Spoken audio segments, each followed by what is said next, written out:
Okay, welcome to the mini story for the lifestyle diseases article. These stories are not serious, I'm sure you realize.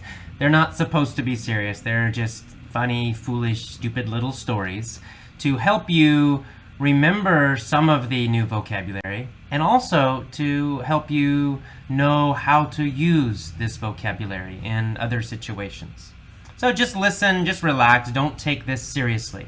But the more you listen, the more you will understand the vocabulary and how to use it. Let's get started. Here's our story for today.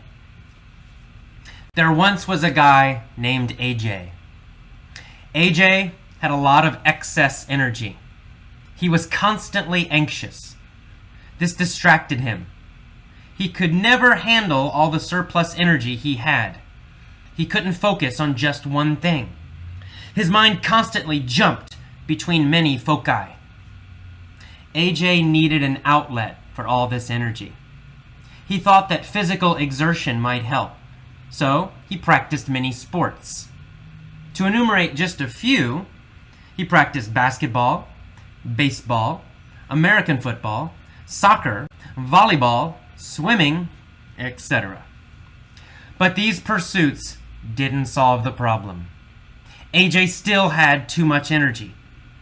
So, A.J. finally decided to discover the root cause of his problem. He realized he was too nervous and crazy, and he needed to calm down.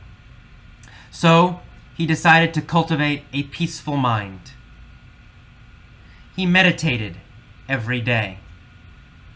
Gradually, his mind calmed and became less distracted.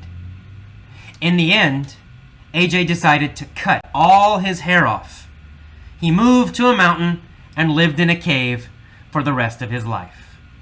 The end. Okay, one more time. This time I'll ask a lot of questions. The reason I ask questions is to help you remember some of the vocabulary and to know how to use it. All right, well, let's go. There once was a guy named A.J. A.J. had a lot of excess energy. Now, did A.J. have too much energy? Yes, he did, of course. He had excess energy. Did he have just enough energy? No, he had excess energy. It was too much. He was constantly anxious. Was he relaxed? No. Did he feel good? No, he did not. He felt anxious. He felt very nervous. He was always nervous. So he was very, very anxious. Did this help him to focus his mind? No, it did not. It had the opposite effect. This anxiety, this anxiousness, distracted him. Because he had too much energy, because he was anxious, he was very distracted. He would always change his mind. He could never focus on one thing. His energy distracted him. He could never handle all the surplus energy he had. Did he have a good solution for this energy? No, he couldn't handle it. He couldn't handle it. Did he deal with this energy in a good way? Could he survive and use this energy in a good way? No, he could not. He could not handle the energy. It was too much. He couldn't handle it. He couldn't solve this problem. Did he have too much energy? Of course, that's the problem. He had surplus energy. Now, did A.J. have surplus money? No, he did not have surplus money. What was his problem? Well, his problem was that he had surplus energy, too much energy. He couldn't focus on just one thing. So his mind did not focus on one thing, such as reading or a movie. Instead, it jumped between many different foci. So 1 second, he's looking at a book. The next second, he's looking at a movie. The next second, he's thinking about food. The next second, he's watching a pretty girl. So his mind has all these foci. It jumps between them all the time. Too many foci in the world, and A.J. could not focus on only one of them. Instead, his mind would jump from foci to foci to foci. All right, all these different foci. A.J. needed an outlet for this energy, right? He needed to get rid of this energy somehow. He had to use it or burn it or get rid of it because he couldn't handle all of it. So he decided, I need an outlet for this energy, right? I need to use the energy somehow and get rid of it. I need an outlet. So what was his outlet? What kind of outlet did AJ try? Did AJ try to use reading as an outlet? No. AJ decided that physical exertion would be the best outlet. He decided physical exercise, using his body, making a big effort with his body, right? Physical exertion would be the best outlet for all this energy. So AJ tried a lot of physical exertion. He practiced a lot of sports. Now, we're going to list these sports, right? We're going to make a list of a few of these sports. We're going to enumerate these sports. We're going to list them. We're going to enumerate them. So to enumerate a few of AJ's sports, he tried basketball, baseball, American football, soccer, volleyball, swimming, etc. We have enumerated some of the sports he tried. We've listed them.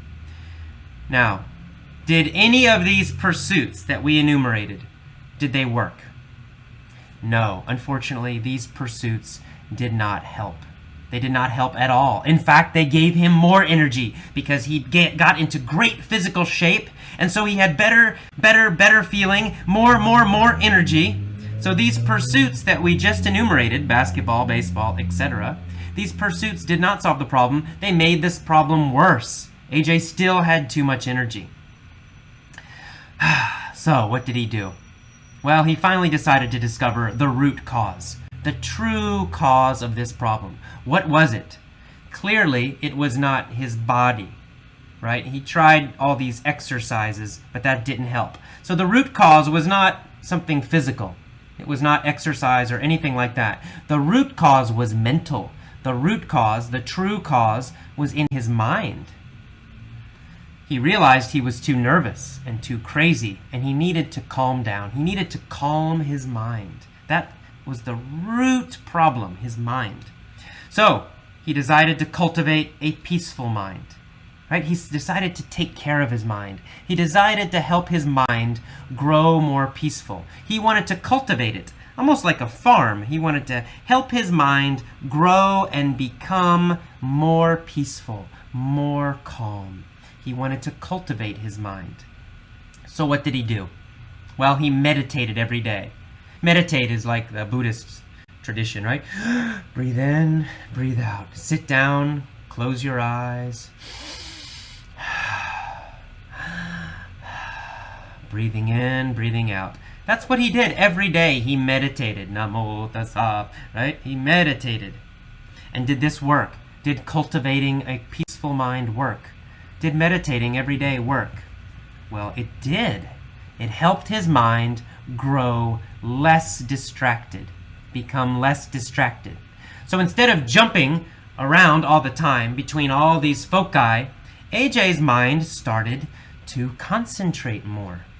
He became more calm and less distracted. So what did he finally decide to do? Well, AJ finally decided to cut off all his hair. He shaved his head.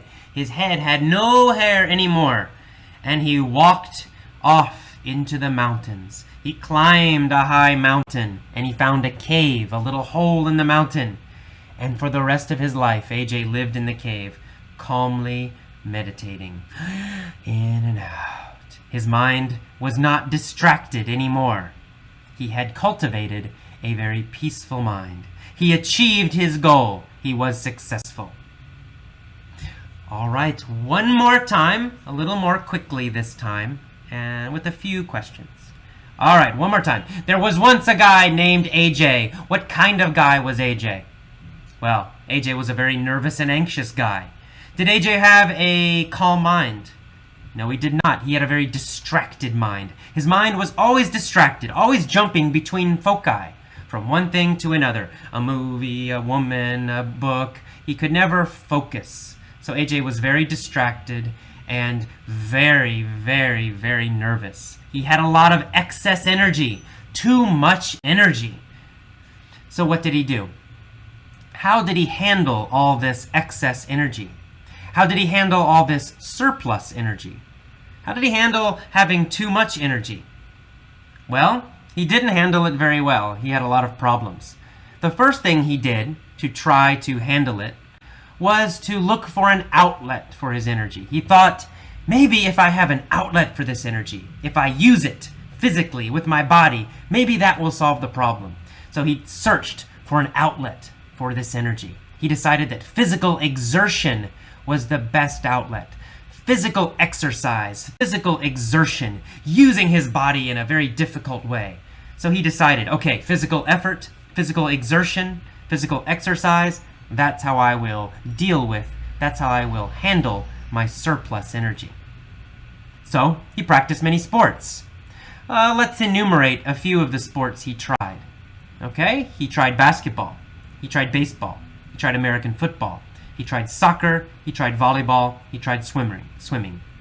We just enumerated many sports he tried. Now, did any of these sports help him?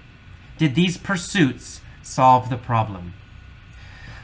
Unfortunately, no. These pursuits did not solve the problem. None of the pursuits we just enumerated solved the problem. AJ still had too much energy. So what did he decide to do? He decided he needed to find the root cause of the problem. He needed to find the real cause, the true cause, the deep cause. So AJ decided to search for the root cause. And what was the root cause? Well, the root cause was his mind. The root cause was his nervousness, his craziness, his anxious feelings all the time. The root cause was his mind. So AJ realized he needed to cultivate a peaceful mind. He decided to take care of his mind. He decided to let his mind grow more peaceful. He took care of his mind every day. How did he cultivate a peaceful mind? Did he read? Is that how he cultivated a peaceful mind? No. He cultivated a peaceful mind by meditating every day. Breathing in and breathing out. Sitting with his eyes closed. Did this work? Did he achieve success? Yes, he did. Every day his mind became less distracted. Less distracted. More calm. He cultivated a peaceful mind. His mind was no longer distracted. It did not jump from one thought to another quickly. Instead, it was focused. In the end, what did AJ do? Well, in the end, he cut off all his hair. He moved to a mountain. He found a cave, and he lived in the cave for the rest of his life. This is the end of the story. When you finish listening to this a few times, please write about this topic and use some of this vocabulary in the forums. Okay? I will see you next time. Bye-bye. Lifestyle Diseases by Shiori Iwagaki. The major contributing factor to lifestyle-related diseases, typified by diabetes, high blood pressure, and heart disease, is often obesity. Therefore, we have to think about losing surplus weight. When I was watching TV the other day, I found a program which tried to introduce a way to cook low-calorie dishes. It showed food images for a full hour. Then, they let 3 overweight guests eat 3 full servings of curry rice, Japanese-style curry with rice. The dishes were made with lower calories than normal, but that tasting totaled 1,800 calories. If you have a chance to visit America, in which many people are struggling to lose excess weight, try watching TV. You will find it is filled with food commercials and medicines that are supposed to help you lose fat. However, the best way to lose weight is not by eating low-calorie food, but by reducing the amount of food you eat. It is really difficult to reduce your meal portion sizes while surrounded by actual food or images of food on TV, unless you have an unbelievably strong will.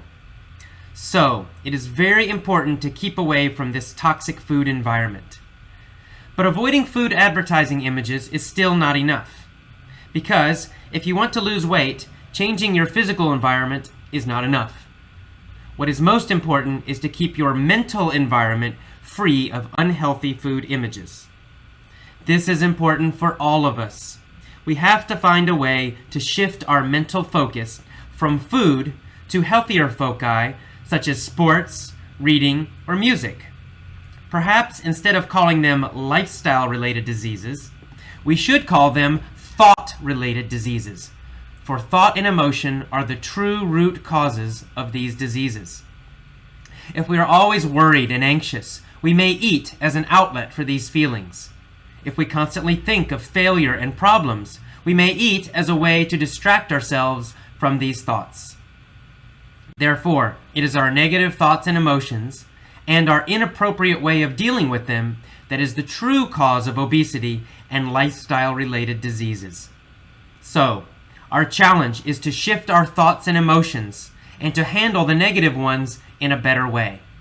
This is the best way to lose weight and gain health. We can enjoy the satisfaction of finishing a really fat book. We can enjoy the achievement of passing a difficult exam. We can enjoy the exertion and effort of sports. Of course, we can enumerate many more positive pursuits. The point is, changing our mental focus is the key. There are many ways to cultivate a healthy mental environment. We don't even have to wait. Today, or tomorrow, we can start to think in a different way. This article, by the way, is from Shiori Iwagaki, who is one of our members from Hiroshima, Japan. She wrote the original essay. I edited it so that it would be standard American English, of course. All right, let's get started with some of the more difficult vocabulary from this article. In the first paragraph, I use the phrase contributing factor, or she uses the phrase, the major contributing factor to lifestyle-related diseases. Contributing factor is something that affects something or something that causes it.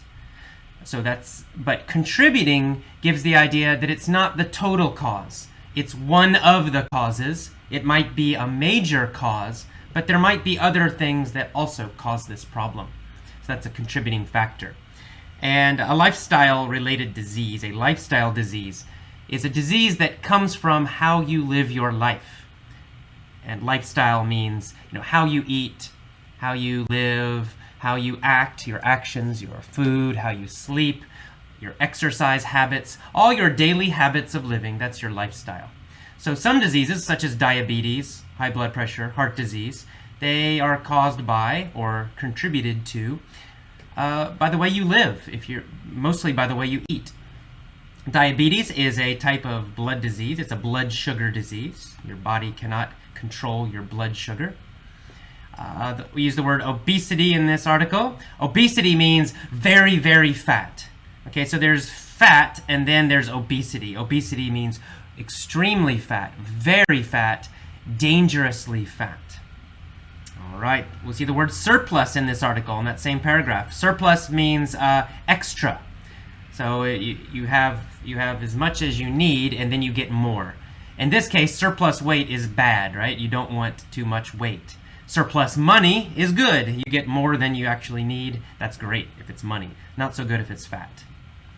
All right, I think you guys all know the word calorie. Calorie is the amount of energy from what you eat, from the food. It has another scientific meaning, but for everyday meaning, it's generally the amount of energy you get from the food. And if you get too much energy from your food, too many calories, of course you're going to get fat. All right, you see the word overweight in this article. So there's overweight and there's obesity. What's the difference? Well, overweight really means you're fat, but maybe a little fat. It's kind of a polite word in English to say fat. In English, especially in America, you do not tell someone directly, oh, you're fat. But you might say, wow, you're overweight. You're a little overweight. You should lose weight. So it's kind of a polite way to say fat. But obesity is very, very, very fat. So it's more than just overweight. Overweight is probably most Americans, but obesity is a big, difficult problem, and it's extremely fat. All right, we talk about the word servings in this, that on the TV show, the Japanese people ate 3 servings of curry rice. A serving is kind of the amount you eat at one time. So if you go to a restaurant, first they bring an appetizer. Okay, that's a serving. Whatever is on that plate, we call that a serving. And then they'll bring your main dish. That's another serving. And maybe, they keep bringing dishes. Each one of those, we call that a serving. Or if you go to a buffet, right, all you can eat. You take your plate, you put food on it, you bring back to the table, you eat it, then you go back to the buffet again and you get more. That's your second serving. All right, excess. In the next paragraph, we use the word excess. Excess also has this idea of surplus, of more than you need, of too much or extra. So excess weight means extra weight. Alrighty. You'll see the word down towards the bottom of the learning guide here. Meal of page 1. Meal portion size. Okay, a portion, it's a similar idea to serving, but really portion means the amount of food on your plate. So maybe both of us are eating spaghetti, but I only have 1 cup of spaghetti, right? I have just a little bit of spaghetti on my plate. And another person has a really big size of spaghetti, a lot of spaghetti. Their portion is bigger than mine. They have a bigger portion of spaghetti. So it's the size, it's the amount of food on your plate. All right, Shiori mentions that unless you have unbelievably strong will, you can't watch TV and stay thin. Okay, unbelievably means amazingly, incredibly, very, very, very. And will is your mental strength, the strength of your mind. So it's that idea that if your mind is very strong, then you can look at a piece of chocolate cake and say, no, I will not eat it. I want it, but I won't eat it, right? Your mind is strong. If you have a weak will, however, if you see the chocolate cake, you say, oh, I must eat it, and you eat it. You know it's bad, but you do it anyway. Your will, your mental power, is weak.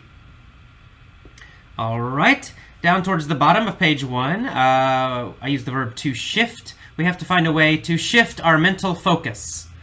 Shift has 2 kinds of meanings. One is to change. Sometimes it means a small change or a sudden change, a quick change. So shift is to change. It also can mean to move your body or move something, usually side to side. So sideways movement. It's another meaning of shift. In this case, it means change. And then mental focus. Mental focus is what you focus your mind on, what you concentrate on, what you think about most of the time. And in that same sentence, you hear the word foci, F-O-C-I. Foci is the plural of focus. So foci means more than one focus. So we don't say focuses. Okay, this is irregular. We do not say focuses. We say foci, more than one focus. All right, moving on to the second page of the learning guide. In the beginning, you'll see the phrase root causes. Root causes means the deep cause, the original cause, the real cause of something, right? Deep, deep down, what is really causing the problem. The next paragraph, we hear the word anxious. Anxious means nervous. And then we also hear, we see the word, the phrase rather, an outlet for your feelings. An outlet for your feelings, it means an action that helps you get rid of your feelings or get your feelings out. So I feel nervous, then I eat something and I feel better. I feel more relaxed. So eating is an outlet for my nervousness, right? Helps me get the nervousness out of my mind. All right, in that same paragraph, you see the phrase, the verb rather, to distract. To distract. To distract means to suddenly change your mind. And it usually means on purpose. You're trying to change your mind or you're trying to change what you're thinking about. For example, I'm reading a book and my friend comes over and she interrupts me, right? So I can't read the book anymore. So I can say my friend is distracting me. I can't focus on the book anymore. I have to turn and look at my friend. It suddenly changes my thoughts, suddenly changes my focus. Okay, that's distract. Inappropriate. I think we've had this word before. Inappropriate means wrong for the situation. It's incorrect. It's not good for the situation. All right. Dealing with. We get the phrase dealing with. If you deal with something, it means you survive it, you cope with it, you somehow use this situation and you are successful, or at least you don't fail. So dealing with something means it's a difficult situation and somehow you continue to keep going. And in the next paragraph, we see the verb to handle, and that has basically the same meaning. If you handle a situation, it means it's a difficult situation, but you don't fail. You keep going. Somehow you succeed, or at least you avoid failing. All right. In that same next paragraph, we hear the word achievement. Shiori says, we can enjoy the achievement of passing a difficult exam. Achievement means success. It means something good that you do. And I think success is a very good synonym, a good definition for achievement. And the next sentence, she says, we can enjoy the exertion of sports. Exertion means effort. It means difficult effort, usually. It means you're trying very hard. You can imagine you're sweating. You're putting a lot of effort, a lot of energy trying to do something. In this case, it's physical exertion. It means you're actually using your body, and it's very difficult. You can also have mental exertion. It means you're using a lot of mental effort. You're trying very hard to solve a mental problem. The next sentence, you'll hear the word enumerate. It says, we can enumerate many more positive pursuits. To enumerate is to make a list, right? And usually it means to say a list. So if we can enumerate many positive actions, it means we can make a long list. We can exercise, that's number 1. Number 2, meditate. Number 3, have good friendships. Number 4, eat healthy food. I am enumerating healthy actions, right? I'm listing them one by one. And a pursuit, of course, is something that you do. It's an action. It has the idea maybe even of a hobby sometimes, something you like to do often. That's a pursuit. And finally, in the last paragraph of the article, we see the verb to cultivate. To cultivate is to take care of something and help it grow. So if you have a plant, we use it in farming, you cultivate plants. It means you take care of them, you feed them, you give them water, and so they will grow bigger and bigger. You can also cultivate a healthy body. That means you take care of your body, you help your body grow strong. All right, well, that's it. That's all of the vocabulary for the lifestyle diseases article. If this went too fast, if it was a little difficult, no problem. Just relax. Listen to it again. You can listen to it, 3 times, 5 times, 50 times. It doesn't matter. Whatever is good for you. So listen to it again and again. This will help you remember the vocabulary.